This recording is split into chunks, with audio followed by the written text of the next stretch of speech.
शिवसेना कल्याण शहर शाखेच्या वतीने काल जो दहशतवादी भ्याड हल्ला झाला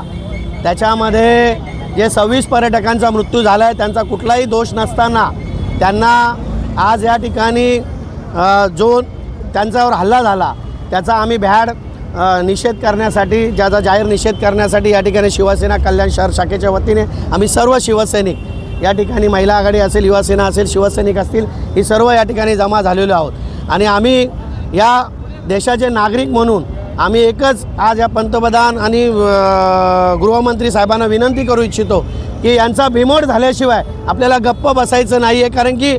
जे कोणी दोषी नसताना त्यांच्यावर अशा प्रकारचा भ्याड हल्ला झाला त्यांच्या कुटुंबावर जी आज शोककळा पसरलेली आहे त्याचा कोणी भरून निघू शकत नाही, ते त्यांचं दुःख कधीच भरून निघू शकत नाही अशा प्रकारचा आणि प्रत्येकाला विचारून त्यांच्यावर गोळ्या मारल्या गेल्या म्हणजे पूर्णपणे हिंदूंवर हल्ला झालेला आहे आणि मुस्लिम नाही म्हणून त्यांच्यावर हल्ला केला हा जो प्रकार घडतोय हा खूप निंदनीय आहे आणि कुठल्याही प्रकारे ह्या भ्याड हल्ल्याचा कुठेही समर्थन कोणी करू नये जेणेकरून त्या मृतात्म्यांना कुठल्याही प्रकारे त्याचा त्रास होईल आणि ह्या हल्ल्यासाठी देशाचे पंतप्रधान नरेंद्र मोदी भाई असतील, अमित शाह असतील, या महाराष्ट्राचे मुख्यमंत्री देवेंद्र फडणवीस असतील, एकनाथ शिंदे साहेब असतील, या सगळ्यांनी मिळून त्याचा बिमोड केला पाहिजे हीच आमची कल्याण शिवसेना शहर शाखेची मागणी आहे। मुर्दाबाद पाकिस्तान